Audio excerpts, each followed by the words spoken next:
Hi friends, ಇದು ಮಸ್ತ್ ಮಗ ಚಾನಲ್ನ ಇಂಟರ್ನ್ಯಾಷನಲ್ ಬುಲೆಟಿನ್ ಸುತ್ತು ಜಗತ್ತು. ನಾನು ಅಮರ್ ಪ್ರಸಾದ್. ಭಾರತ ಪಾಕ್ ಗಡಿ ಉದ್ವಿಗ್ನ ಆಗಿದೆ.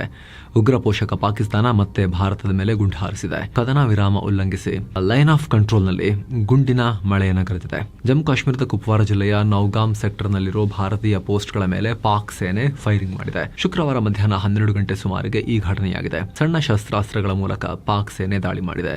ಹಲವು ರೌಂಡ್ಗಳ ಗುಂಡಿನ ದಾಳಿ ಮಾಡಿದೆ ಅಂತ ಅಧಿಕಾರಿಗಳು ಹೇಳಿದ್ದಾರೆ. ಪಾಕ್ ದುಷ್ಕೃತ್ಯಕ್ಕೆ ಪ್ರತಿಯಾಗಿ ನಮ್ಮ ಸೇನೆ ಕೂಡ ಪ್ರತಿ ದಾಳಿ ಮಾಡಿದೆ.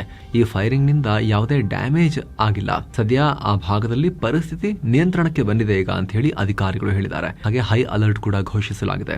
ಡ್ರೋನ್ ಸರ್ವೆಲೆನ್ಸ್ ಹೆಚ್ಚಿಸಲಾಗಿದೆ. ಕಳೆದ ತಿಂಗಳು ಕೂಡ ಜಮ್ಮು ಕಾಶ್ಮೀರದ ಕೆರಾನ್ ಸೆಕ್ಟರ್ ನಲ್ಲಿ ಪಾಕ್ ಕಿರಿಕಿರಿ ಮಾಡಿತ್ತು. ಸೇನೆ ಸಿಸಿಟಿವಿ ಕ್ಯಾಮೆರಾ ಅಳವಡಿಸುವ ಟೈಮ್ ನಲ್ಲಿ ಗುಂಡು ಹಾರಿಸಿತ್ತು. ಇದಕ್ಕೆ ಪ್ರತಿಯಾಗಿ ಸೇನೆ ಕೂಡ ಭರ್ಜರಿಯಾಗಿ ವಾಪಸ್ ಅವರ ಮೇಲೆ ಫೈರ್ ಮಾಡಿಸಿತ್ತು. ಅಂದಹಾಗೆ ಶುಕ್ರವಾರವಷ್ಟೇ ಜಮ್ಮು ಕಾಶ್ಮೀರದ ರಜೌರಿ ಜಿಲ್ಲೆಯ ಸುಂದರ್ಬನಿ ಸೆಕ್ಟರ್ ನಲ್ಲಿ ಪಾಕ್ ಉಗ್ರರು ದೇಶದ ಒಳಗಡೆ ನುಗ್ಗೋಕೆ ಪ್ರಯತ್ನ ಮಾಡಿದ್ರು. ಆಗ ನಮ್ಮ ಪಡೆಗಳು ಗುಂಡು ಹಾರಿಸಿ ಒಳನುಸುಳುವ ಪ್ರಯತ್ನವನ್ನ ವಿಫಲಗೊಳಿಸಿದ್ರು. ಆಗ ಉಗ್ರರು ಗಡಿಯಿಂದ ಕಾಲ್ಕಿತ್ತು ಓಡಿದ್ರು. ಅವರು ಓಡ್ ಹೋದ ದಾರಿಯಲ್ಲಿ ರಕ್ತದ ಕಲೆಗಳು ಕೂಡ ಕಂಡು ಬಂದಿದ್ವು. ಸೊ ಸೇನೆಯ ಗುಂಡೇಟು ಅವರ ದೇಹವನ್ನ ಹರಿದಿರೋದು ಕನ್ಫರ್ಮ್ ಆಗಿತ್ತು. ನಂತರ ಸರ್ಚ್ ಆಪರೇಷನ್ ನಡೆಸಿ ಭಾರಿ ಪ್ರಮಾಣದ ಶಸ್ತ್ರಾಸ್ತ್ರ, ರೇಷನ್ ಸೇರಿ ವಸ್ತುಗಳನ್ನ ಸೀಸ್ ಮಾಡಲಾಗಿತ್ತು. ಇದರ ಬೆನ್ನಲ್ಲೇ ಪಾಕ್ ಭಾರತದ ಕಡೆಗೆ ಗುಂಡು ಹಾರಿಸಿದೆ. ಇನ್ನು ಜನವರಿ ತಿಂಗಳಿನಿಂದ ಹಲವು ಬಾರಿ ಪಾಕ್ ಕಡೆಯಿಂದ ಡ್ರೋನ್ ಹಾರಿ ಬಂದಿರೋ ಘಟನೆಗಳು ಕೂಡ ನಡೆದಿದ್ವು. ಆಗ DGMO ಲೆವೆಲ್ನಲ್ಲಿ ಭಾರತ ಪಾಕಿಸ್ತಾನಕ್ಕೆ ವಾರ್ನಿಂಗ್ ಕೊಟ್ಟಿತ್ತು. ಆದರೂ ಅದು ಕಂಟಿನ್ಯೂ ಆಗಿತ್ತು. ಈಗಂತೂ ಪಾಕ್ ಸೇನೆಯೇ ಪ್ರಚೋದನೆ ಕೊಟ್ಟಿದೆ.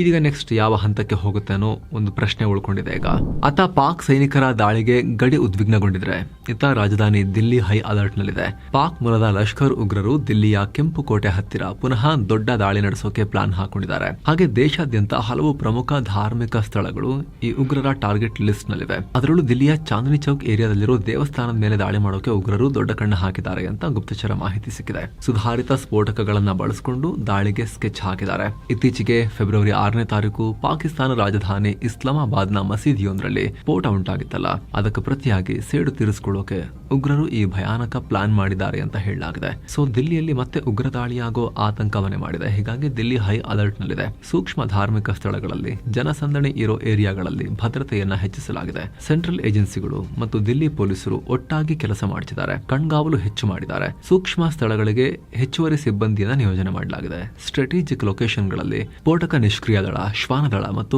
ಕ್ವಿಕ್ ರಿಯಾಕ್ಷನ್ ಟೀಮ್ಗಳನ್ನ ರೆಡಿ ಮಾಡಲಾಗಿದೆ. ಸಾರ್ವಜನಿಕರು ಕೂಡ ಜಾಗರೂಕರಾಗಿರಬೇಕು ಮತ್ತು ಯಾವುದೇ ಸಂಶಯಾಸ್ಪದ ವಸ್ತು ಅಥವಾ ವ್ಯಕ್ತಿಗಳು ಕಂಡು ಬಂದ್ರೆ ಕೂಡಲೇ ಪೊಲೀಸರಿಗೆ ಮಾಹಿತಿ ಕೊಡಿ ಅಂತ ಸೂಚನೆ ಕೊಡಲಾಗಿದೆ. ಏನೋ ಕಳೆದ ವರ್ಷ 2025 ನವೆಂಬರ್ 10ನೇ ತಾರೀಕು ಕೆಂಪುಕೋಟೆಯ ಮೆಟ್ರೋ ಸ್ಟೇಷನ್ ಬಳಿ ಭೀಕರ ಉಗ್ರ ದಾಳಿಯಾಗಿತ್ತು. ಇದರಲ್ಲಿ 15 ಜನ ಸಾವನ್ನಪ್ಪಿದ್ರು. ಇದರ ಹಿಂದೆ ಉಗ್ರ ಡಾಕ್ಟರ್ಗಳ ಜಾಲ ಇರೋದು ಪತ್ತೆಯಾಗಿತ್ತು. ಇತ್ತೀಚೆಗಷ್ಟೇ ಈ ದಾಳಿ ಹಿಂದೆ ಜೈಷ್ ಉಗ್ರ ಸಂಘಟನೆಯ ಕೈವಾಡ ಇತ್ತು ಅಂತ ವಿಶ್ವಸಂಸ್ಥೆ ರಿಪೋರ್ಟ್ ಕೊಟ್ಟಿತ್ತು.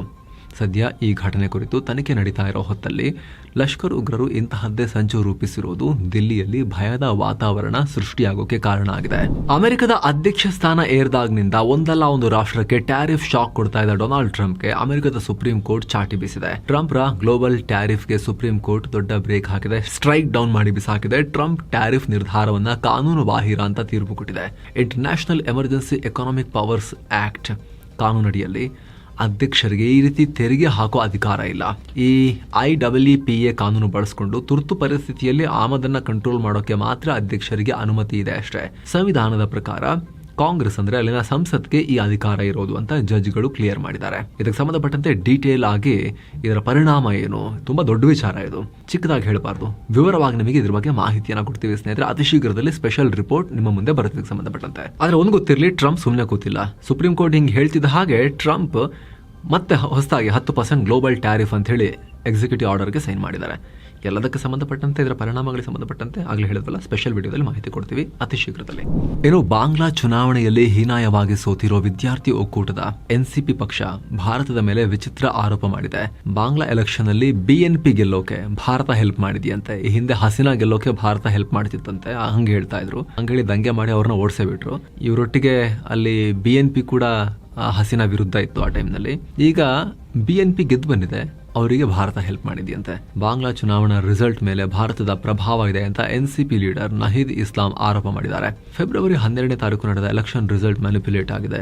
ಗೆದ್ದಿರೋ ಬಿಎನ್ಪಿ ಭಾರತ ಮತ್ತು ಹಸೀನಾ ಅವರ ಅವಾಮಿ ಲೀಗ್ ಜೊತೆ ಒಳ ಒಪ್ಪಂದ ಮಾಡಿಕೊಂಡಿತ್ತು ಅಂತ ಹೇಳಿದ್ದಾರೆ. ಅದ ಹಾಗೆ 2014ರ ಶೇಖ್ ಹಸೀನಾ ವಿರೋಧಿ ಪ್ರತಿಭಟನೆಯಲ್ಲಿ ಭಾಗಿಯಾಗಿದ್ದ ಈ ನಹೀದ್ ಇಸ್ಲಾಂ ನ್ಯಾಷನಲ್ ಸಿಟಿಜನ್ ಪಾರ್ಟಿಯನ್ನ ಕಟ್ಟಿ ಜಮಾತೆ ಇಸ್ಲಾಮಿ ಮೈತ್ರಿಕೂಟದೊಂದಿಗೆ ಚುನಾವಣೆಗಿಳಿದಿದ್ರು. ಸದ್ಯ ಸೋಲಿನ ಹತಾಶೆಯಲ್ಲಿ ಭಾರತವೇ ಬಿಎನ್ಪಿ ಗೆಲುವಿಗೆ ಸಹಾಯ ಮಾಡಿದೆ ಅಂತ ಗಂಭೀರ ಆರೋಪ ಮಾಡಿದ್ದಾರೆ. ಭಾರತ ಇದುವರೆಗೂ ಯಾವುದೇ ಪ್ರತಿಕ್ರಿಯೆ ಇದಕ್ಕೆ ಕೊಟ್ಟಿಲ್ಲ.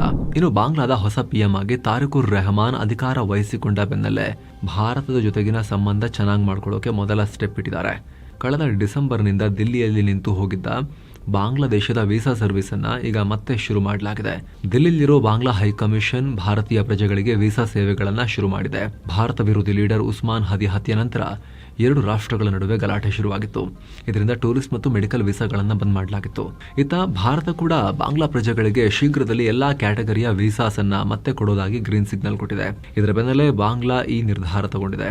ಈ ಮೂಲಕ ಬಾಂಗ್ಲಾದ ಪವರ್ ಸೆಂಟರ್ ನಿಂದ ಯೂನುಸ್ ಕಾಲ್ ಕಿತ್ತ ಬೆನ್ನಲ್ಲೇ ತಾರಿಕುರ್ ರೆಹಮಾನ್ ಭಾರತದೊಂದಿಗೆ ಸಂಬಂಧ ಸುಧಾರಿಸಿಕೊಳ್ಳೋಕೆ ಹೆಜ್ಜೆ ಇಡ್ತಿರೋದು ಕ್ಲಿಯರ್ ಆಗಿ ಕಾಣಿಸ್ತಾ ಇದೆ. ಏನು ಸ್ನೇಹಿತರೆ, ಅಮೆರಿಕ, ಯುರೋಪ್ ಸೇರಿ ಫಾರಿನ್ ನಲ್ಲಿ ಎಜುಕೇಶನ್ಗೆ ಆಸಕ್ತಿ ಇದ್ರೆ ಇಲ್ಲೊಂದು ಅಪಾರ್ಚುನಿಟಿ ಇದೆ. ಡೀಟೇಲ್ಸ್ ಇಲ್ಲಿದೆ, ಡಿಸ್ಕ್ರಿಪ್ಷನ್ ಪಿನ್ ಮಾಡಿರೋ ಕಾಮೆಂಟ್ ನಲ್ಲಿ ಲಿಂಕ್ ಕೂಡ ಇದೆ, ಆಸಕ್ತರು ಚೆಕ್ ಮಾಡಿ. ಏನೋ ವೆಸ್ಟ್ ಬ್ಯಾಂಕ್ ವಿಚಾರವಾಗಿ ಇಸ್ರೇಲ್ ಸರ್ಕಾರದ ನಡೆ ಖಂಡಿಸಿದ ಪತ್ರಕ್ಕೆ ಸೈನ್ ಹಾಕಿರೋ ಬಗ್ಗೆ ಭಾರತ ಕಡೆಗೂ ಸ್ಪಷ್ಟನೆ ಕೊಟ್ಟಿದೆ. ನಾವು ಸಹಿ ಹಾಕಿರೋದು ಯಾವುದೇ ನೆಗೋಷಿಯೇಟೆಡ್ ಡಾಕ್ಯುಮೆಂಟ್ ಅಲ್ಲ ಅಂತ ಹೇಳಿದೆ. ಇತ್ತೀಚೆಗಷ್ಟೇ ಇಸ್ರೇಲ್ ವೆಸ್ಟ್ ಬ್ಯಾಂಕ್ ವಶಕ್ಕೆ ತಗೊಳ್ಳೋಕೆ ಒಂದಷ್ಟು ರೂಲ್ಸ್ ತಂದಿತ್ತು. ಅದನ್ನ ಖಂಡಿಸಿ ವಿಶ್ವಸಂಸ್ಥೆಯಲ್ಲಿ 85ಕ್ಕೂ ಅಧಿಕ ರಾಷ್ಟ್ರಗಳು ಜಂಟಿ ಹೇಳಿಕೆ ಪ್ರಕಟಿಸಿದ್ವು.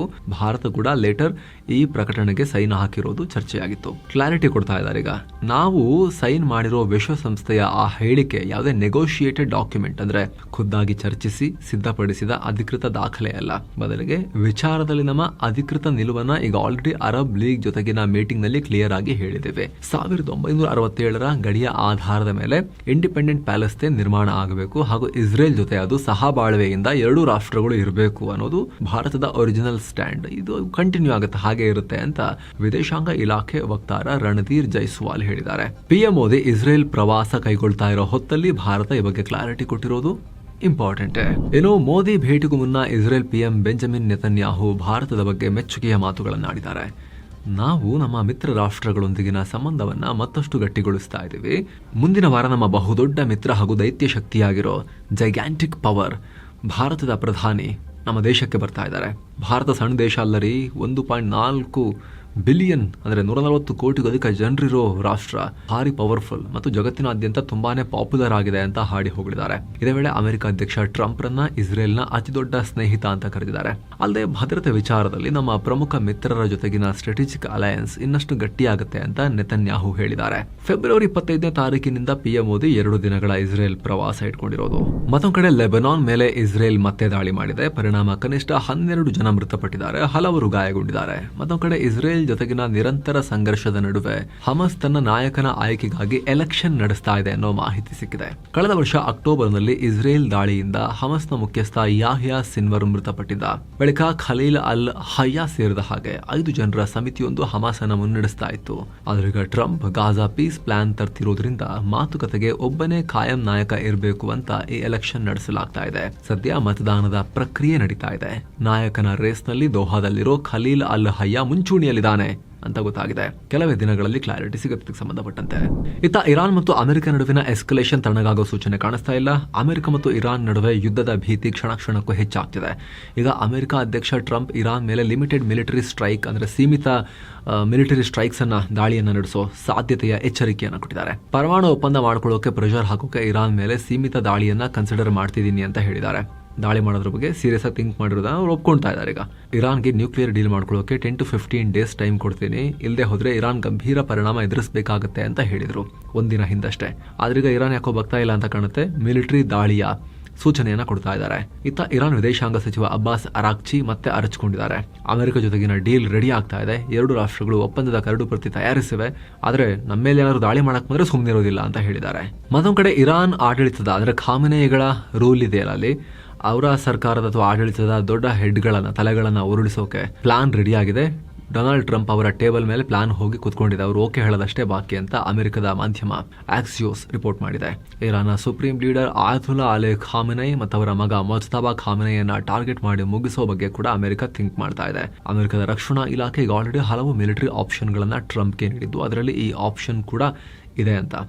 ಟ್ರಂಪ್ ಅಂತಿಮ ನಿರ್ಧಾರ ಹೇಳೋದಂದಷ್ಟೇ ಬಾಕಿ ಇದೆ ಅಂತ, ಯಾವುದೇ ಕ್ಷಣದಲ್ಲಿ ದಾಳಿ ಆಗಬಹುದು ಅಂತ ಈ ಮಾಧ್ಯಮ ರಿಪೋರ್ಟ್ ಮಾಡಿದೆ.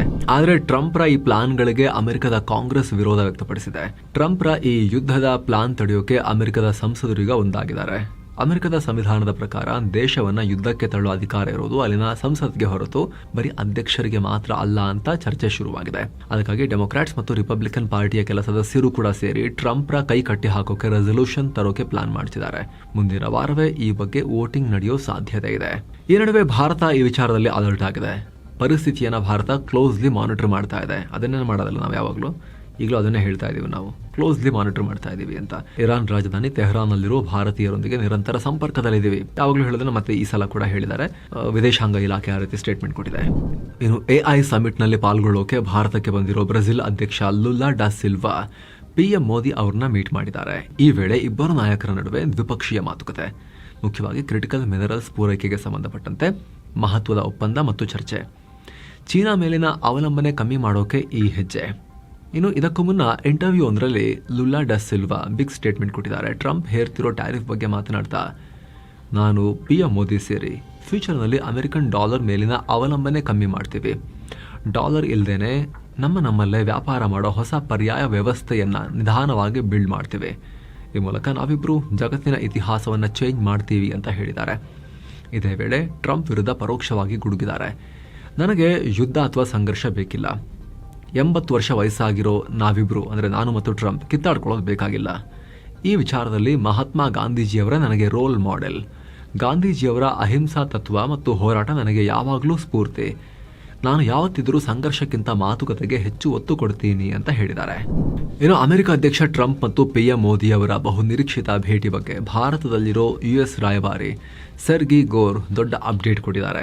ದಿಲ್ಲಿಯ AI ಇಂಪ್ಯಾಕ್ಟ್ ಸಮಿಟ್ನಲ್ಲಿ ಮಾತನಾಡಿರೋ ಗೋರ್, ಮೋದಿ ಟ್ರಂಪ್ ಭೇಟಿ ಸರಿಯಾದ ಟೈಮ್ಗೆ ಆಗುತ್ತೆ, ಸ್ಟೇ ಟ್ಯೂನ್ಡ್ ಅಂತ ಹೇಳಿಕೆ ಕೊಟ್ಟಿದ್ದಾರೆ. ಎಲ್ಲಿ ಯಾವಾಗ ಆಗತ್ತೆ ಅದು ಯಾವುದೇ ಕ್ಲಾರಿಟಿ ಕೊಟ್ಟಿಲ್ಲ. ಕಳೆದ ವರ್ಷ ಫೆಬ್ರವರಿಯಲ್ಲಿ ಇಬ್ಬರು ನಾಯಕರು ಅಮೆರಿಕದಲ್ಲಿ ಭೇಟಿಯಾಗಿದ್ರು. ಟ್ರಂಪ್ ಟ್ಯಾರಿಫ್ ಹುಚ್ಚಾಟ ಎಲ್ಲ ಶುರು ಮಾಡಿದ್ಮೇಲೆ ಮೋದಿ ಟ್ರಂಪ್ ಮೀಟೇ ಆಗಲಿಲ್ಲ. ಟ್ರಂಪ್ ಕರೆದ್ರೂ ಕೂಡ ಮೋದಿ ಹೋಗಿಲ್ಲ. ಯಾಕೆ ಮೀಟೇ ಆಗ್ತಿಲ್ವಲ್ಲ? ಮೀಟ್ ಆಗೋ ಸನ್ನಿವೇಶಗಳು, ಇಂಟರ್ನ್ಯಾಷನಲ್ ಸಮಿಟ್ಗಳು ಬಂದರೂ ಕೂಡ ಒಬ್ಬರಲ್ಲ ಒಬ್ಬರು ಅವಾಯ್ಡ್ ಮಾಡ್ಕೊಂಡು ಅಲ್ಲಿಗೆ ಹೋಗ್ತಾನೆ ಇಲ್ವಲ್ಲ, ಯಾಕೆ ಅನ್ನೋ ಚರ್ಚೆ ನಡುವೆ ಅಮೆರಿಕದ ರಾಯಭಾರಿ ಈ ರೀತಿ ಹೇಳಿಕೆ ಕೊಟ್ಟಿದ್ದಾರೆ. ಇನ್ನು ಅಮೆರಿಕದ ವಿದೇಶಾಂಗ ಕಾರ್ಯದರ್ಶಿ ಮಾರ್ಕೋ ರೂಬಿಯೋ ಕ್ವಾಡ್ ಮೀಟಿಂಗ್ಗೋಸ್ಕರ ಮುಂದಿನ ಕೆಲ ತಿಂಗಳಲ್ಲಿ ಭಾರತಕ್ಕೆ ಭೇಟಿ ಕೊಡ್ತಾರೆ. ಯಾರು ರೂಬಿಯೋ? ಭಾರತ ಮತ್ತು ಅಮೆರಿಕ ಶೀಘ್ರದಲ್ಲಿ ವ್ಯಾಪಾರ ಒಪ್ಪಂದಕ್ಕೆ ಸೈನ್ ಹಾಕಲಿವೆ ಅಂತ ಗೋರ್ ಹೇಳಿದ್ದಾರೆ. ಇನ್ನು ಅಮೆರಿಕ ಅಧ್ಯಕ್ಷ ಡೊನಾಲ್ಡ್ ಟ್ರಂಪ್ ಮಾರ್ಚ್ 31ನೇ ತಾರೀಕಿನಿಂದ ಏಪ್ರಿಲ್ 2ರವರೆಗೆ ಚೈನಾ ಪ್ರವಾಸ ಮಾಡ್ತಾರೆ. ವೈಟ್ ಹೌಸ್ ಅಧಿಕಾರಿಗಳು ಈ ಭೇಟಿಯನ್ನ ಕನ್ಫರ್ಮ್ ಮಾಡಿದ್ದಾರೆ. ಅಮೆರಿಕದ ಸುಪ್ರೀಂ ಕೋರ್ಟ್ ಟ್ರಂಪ್ ಹಾಕಿದ ಟ್ಯಾರಿಫ್ ಅನ್ನ ರದ್ದುಗೊಳಿಸಿದ ಬೆನ್ನಲ್ಲೇ ಈ ಭೇಟಿ ಫಿಕ್ಸ್ ಆಗಿದೆ. ಚೈನಾ ರಾಜಧಾನಿ ಬೀಜಿಂಗ್ನಲ್ಲಿ ಟ್ರಂಪ್ ಮತ್ತು ಚೀನಾ ಅಧ್ಯಕ್ಷ ಜಿನ್ಪಿಂಗ್ ಮುಖಾಮುಖಿಯಾಗಲಿದ್ದು, ಮುಖ್ಯವಾಗಿ ವ್ಯಾಪಾರ ಮತ್ತು ಅಕ್ರಮ ನಶಾವಸ್ತು ಸಾಗಾಟ ಮಾಡ್ತಾ ಇದ್ದಾರೆ ಅಂತ ಹೇಳಿ ಟ್ರಂಪ್ ಆರೋಪ ಮಾಡ್ತಾರೆ ಚೀನಾ ಮೇಲೆ, ಅದ್ರ ಬಗ್ಗೆ ಚರ್ಚೆ ಮಾಡ್ತಾರೆ. ಕಳೆದ ಅಕ್ಟೋಬರ್ನಲ್ಲಿ ದಕ್ಷಿಣ ಕೊರಿಯಾದಲ್ಲಿ ಟ್ರಂಪ್ ಜಿನ್ಪಿಂಗ್ ಮೀಟ್ ಆಗಿದ್ರು. 2017ರಲ್ಲಿ ಟ್ರಂಪ್ ಲಾಸ್ಟ್ ಟೈಮ್ ಚೈನಾಗೆ ಹೋಗಿದ್ದು, ಆದ್ರೀಗ ಮತ್ತೆ ರೆಡಿ ಆಗ್ತಿದ್ದಾರೆ. ಆದರೆ ಟ್ರಂಪ್ ಭೇಟಿ ಬಗ್ಗೆ ಚೀನಾ ಆಗಲಿ, ಅಮೆರಿಕದಲ್ಲಿರೋ ಚೀನಾ ರಾಯಭಾರ ಕಚೇರಿ ಆಗಲಿ ಯಾವುದೇ ಪ್ರತಿಕ್ರಿಯೆ ಕೊಟ್ಟಿಲ್ಲ. ಇನ್ನು ಅಫ್ಘಾನಿಸ್ತಾನದಲ್ಲಿ ಅಧಿಕಾರ ನಡೆಸ್ತಾ ಇರೋ ತಾಲಿಬಾನಿಗಳು ಮಹಿಳೆಯರ ವಿರುದ್ಧ ಮತ್ತೊಂದು ಕಠಿಣ ಕಾನೂನು ಜಾರಿ ಮಾಡಿದ್ದಾರೆ. ತಾಲಿಬಾನ್ ಸುಪ್ರೀಂ ಲೀಡರ್ ಹೈಬತುಲ್ಲಾ ಅಖುಂಜಾದ ಸೈನ್ ಮಾಡಿರೋ 90 ಪುಟಗಳ ಹೊಸ ಕ್ರಿಮಿನಲ್ ಕೋಡ್ ಈಗ ಇಂಪ್ಲಿಮೆಂಟ್ ಆಗಿದೆ. ಅದರ ಪ್ರಕಾರ ಅಫ್ಘಾನ್ ಮಹಿಳೆಯರನ್ನ ಗುಲಾಮರು ಅಂತ ಕನ್ಸಿಡರ್ ಮಾಡಲಾಗಿದೆ. ಅಲ್ಲದೆ ಕಾನೂನಡಿ ಗಂಡಸರು ತಮ್ಮ ಪತ್ನಿಯರಿಗೆ ಮನ ಬಂದಂತೆ ಹೊಡೆಯೋಕೆ ಅಧಿಕಾರ ಕೊಡಲಾಗಿದೆ. ಜೊತೆಗೆ ಇದೇ ಕಾನೂನಡಿ ಈ ಹಿಂದೆ ಹೇಳಿದ ಹಾಗೆ ಜಾತಿ ಪದ್ಧತಿ ತಗೊಂಬಂದಿದ್ದಾರೆ. ಅಫ್ಘಾನಿಸ್ತಾನದಲ್ಲಿ ಜಾತಿ ಪದ್ಧತಿ, ಧಾರ್ಮಿಕ ಮುಖಂಡರು, ಗಣ್ಯರು, ಮಧ್ಯಮ ವರ್ಗ, ಕೆಳವರ್ಗ ಅಂತೆಲ್ಲ ಸಮಾಜವನ್ನು 4 ಶ್ರೇಣಿಗಳಾಗಿ ಡಿವೈಡ್ ಮಾಡಿದ್ದಾರೆ ತಾಲಿಬಾನಿಗಳು. ಇದರಲ್ಲಿ ಧಾರ್ಮಿಕ ಮುಖಂಡರು ಟಾಪ್ನಲ್ಲಿ, ಅವ್ರು ಏನು ತಪ್ಪು ಮಾಡಿದ್ರು ಯಾವುದೇ ಶಿಕ್ಷೆ ಇಲ್ಲ. ಆದರೆ ಕೆಳವರ್ಗದವರಿಗೆ ಕಠಿಣ ಜೈಲು ಮತ್ತು ದೈಹಿಕ ಶಿಕ್ಷೆ ವಿಧಿಸುವ ಭಯಾನಕ ರೂಲ್ಸ್ ತಂದಿದ್ದಾರೆ ಅಫ್ಘಾನಿಸ್ತಾನದ ತಾಲಿಬಾನಿಗಳು. ಇನ್ನು ಪ್ಯಾಸಿಫಿಕ್ ಸಾಗರದಲ್ಲಿ ಮಾದಕ ವಸ್ತು ಕಳ್ಳ ಸಾಗಾಣಿಕೆ ಮಾಡ್ತಾ ಇದ್ರು ಅಂತ ಹೇಳಿ ಅಮೆರಿಕ ಮತ್ತೊಂದು ಹಡಗಿನ ಮೇಲೆ ದಾಳಿ ಮಾಡಿದೆ. ಪರಿಣಾಮ 3 ಮೃತಪಟ್ಟಿದ್ದಾರೆ ಅಂತ ಅಮೆರಿಕ ಹೇಳಿದೆ. ಈ ಮೂಲಕ ಇದುವರೆಗೆ ಇಂಥ ಕಾರ್ಯಾಚರಣೆ ಮೂಲಕ 148 ಶಂಕಿತ ನಶಾವಸ್ತು ದಂಧೆಕೋರರನ್ನ ಅಮೆರಿಕ ಫಿನಿಶ್ ಮಾಡಿದೆ. ಫೆಬ್ರವರಿ 15ನೇ ತಾರೀಕು ಭಾರತ ಪಾಕ್ ಮ್ಯಾಚ್ ಆಯ್ತಲ್ಲ ಕೊಲಂಬೋದಲ್ಲಿ T20 ವರ್ಲ್ಡ್ ಕಪ್ದು. ಈ ಪಂದ್ಯ 163 ಮಿಲಿಯನ್ ಡಿಜಿಟಲ್ ರೀಚ್ ಪಡ್ಕೊಂಡಿದೆ, ಹೊಸ ದಾಖಲೆ ಮಾಡಿದೆ. T20 ವರ್ಲ್ಡ್ ಕಪ್ ಇತಿಹಾಸದಲ್ಲೇ ಅತಿ ಹೆಚ್ಚು ಜನ ನೋಡಿದ ಪಂದ್ಯ ಅನ್ನೋ ರೆಕಾರ್ಡ್ ಮಾಡಿದೆ. ಹಾಗೆ ಒಟ್ಟಾರೆ ಎಲ್ಲ ಸ್ಕ್ರೀನ್ಗಳಿಂದ ಸೇರಿ 20 ಬಿಲಿಯನ್ ನಿಮಿಷಗಳ ವಾಚ್ ಟೈಮ್ ಪಡ್ಕೊಂಡಿದೆ ಅಂತ ಟೂರ್ನಿಯ ಅಧಿಕೃತ ಬ್ರಾಡ್ಕಾಸ್ಟರ್ ಆಗಿರೋ ಜಿಯೋ ಸ್ಟಾರ್ ಮಾಹಿತಿ ಕೊಟ್ಟಿದೆ. ಏನೋ ಇಂಗ್ಲೆಂಡ್ನ ಬಹುನಿರೀಕ್ಷಿತ ದಿ 100 ಕ್ರಿಕೆಟ್ ಲೀಗ್ನಲ್ಲೂ ಪಾಕಿಸ್ತಾನಿ ಆಟಗಾರರಿಗೆ ದೊಡ್ಡ ಆಘಾತ ಎದುರಾಗಿದೆ. ಈ ಟೂರ್ನಿಯಲ್ಲಿರೋ ಒಟ್ಟು 8 ತಂಡಗಳ ಪೈಕಿ 4 ತಂಡಗಳನ್ನು ಭಾರತದ IPL ಫ್ರಾಂಚೈಸಿಗಳೇ ಖರೀದಿ ಮಾಡಿವೆ. ಹೀಗಾಗಿ ಮುಂದಿನ ತಿಂಗಳು ನಡೆಯಲಿರೋ ಹರಾಜಲ್ಲಿ ಈ ತಂಡಗಳು ಯಾವುದೇ ಕಾರಣಕ್ಕೂ ಪಾಕ್ ಆಟಗಾರರನ್ನ ಖರೀದಿ ಮಾಡದೇ ಇರೋಕೆ ನಿರ್ಧಾರ ಮಾಡಿವೆ ಅಂತ ರಿಪೋರ್ಟ್ ಆಗಿದೆ. 2008ರ ಬಳಿಕ IPLನಲ್ಲಿ ಪಾಕ್ ಆಟಗಾರರಿಗೆ ಎಂಟ್ರಿ ಇಲ್ಲ. ಅದೇ ರೀತಿ ಸೌತ್ ಆಫ್ರಿಕಾದ SA20 ಹಾಗೂ ದುಬೈನ ILT20 ಲೀಗ್ನಲ್ಲೂ IPL ಮಾಲೀಕತ್ವದ ಟೀಮ್ಗಳು ಪಾಕ್ ಆಟಗಾರರನ್ನ ದೂರ ಇಟ್ಟಿವೆ. ಈಗ ದಿ 100 ಲೀಗ್ನಲ್ಲೂ ಕೂಡ ಇದನ್ನೇ ಫಾಲೋ ಮಾಡೋಕೆ ಹೊರಟಿದ್ದಾರೆ ಅನ್ನೋ ಮಾಹಿತಿ ಬರ್ತಾ ಇದೆ. ಸೊ ಫ್ರೆಂಡ್ಸ್, ಇದಾಗಿತ್ತು ಇವತ್ತಿನ ಜಗತ್ತಿನ ಸುತ್ತಾಟ. ಸ್ನೇಹಿತರೆ, ವಿಡಿಯೋ ಕೆಳಗಡೆ ಜಾಯಿನ್ ಬಟನ್ ಇದೆ, ಅದರ ಮೇಲೆ ಕ್ಲಿಕ್ ಮಾಡೋ ಮೂಲಕ ನೀವು ಕೂಡ ಮಸ್ಮಗ ಪ್ರೀಮಿಯಂ ಮೆಂಬರ್ ಆಗ್ಬೋದು, ಆ ನಾಲೆಜ್ ಕಮ್ಯುನಿಟಿಯನ್ನು ಸೇರ್ಬೋದು. ಅಲ್ಲಿರೋ ಎಲ್ಲ ಮೆಂಬರ್ ಓನ್ಲಿ ವೀಡಿಯೋಸನ್ನು ನೋಡೋಕೆ ಶುರು ಮಾಡ್ಬೋದು. ಎಲ್ಲಕ್ಕಿಂತ ಹೆಚ್ಚಾಗಿ ನೀವು ಜಾಯಿನ್ ಆದಾಗ ನಮ್ಮ ತಂಡಕ್ಕೆ ಬೆಂಬಲ ನೀಡಿದ ಹಾಗೂ ಆಗುತ್ತೆ. ಆಸಕ್ತರು ಜಾಯಿನ್ ಬಟನ್ ಚೆಕ್ ಮಾಡಿ. ಮತ್ತೆ ಸಿಗ್ತಾ ಇರೋಣ ಸ್ನೇಹಿತರೆ. ನಮಸ್ತೆ.